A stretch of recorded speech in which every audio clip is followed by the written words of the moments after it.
Кече группалашым мени биринчи жолу жанагы тамактан кийинки видеодон таап алып, анан хейтке көнүп калган окшойсуң деп дароо эле жазыптыр. Ал жакта комментарийлерди окуган окшойт. Анан мен ага өзүнчө жооп бергим келип атат. Мен Инстаграмды жакшы көрүп алып барамын. Бул жактан мен көп жакшы нерселерди көрдүм. Эң биринчи эле жакшы адамдар менен жолуктум, жакшы иштерди алып барып атам, кирешеге чыгып атам дегендей. Бул Оклиан деген Кореянын ичинде сатылган, СНГ өлкөсүнө экспортко кетпеген бренд. Аябай продукциясы жакшы. Ушул өңдүү продукциялар менен таанышып атам, бул өңдүү белектерди алып атам.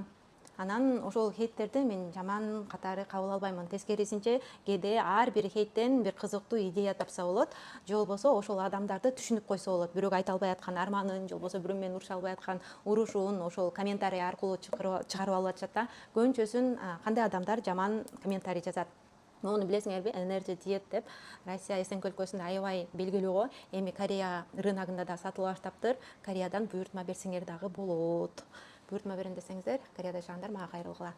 Анан ал адамдар дагы ичинде аябай негатив өзүнүкү көп, өзү бактылуу эмес адамдар, өздөрү ушундай кыйналып турган адамдар деп ойлоймун, же болбосо өздөрүнүн катасынын, өздөрүнүн кемчиликтерин мойнуна албаган адамдар. Дал ошондой адамдар анан кишиге ушундай каттынып алып, жашынып алып, анан ошондой сөздөрдү жазат. Буга мен нормалдуу эле караймын. Бир жерде иштесем деле ал жерде чоң болот, чоң мага критикасын берет, антет, мынтет дегендейчи, баягы коллективде деле өйдөлдүй болот деген сыяктуу. Ошондой эле кабыл алып, туура эле кабыл аламын. Азыркы күндө мен хейт деп деле башым оорубайт, чынын айтсам. Ал эми сиздер буга чейин хейтти кандай ойлочу элеңер?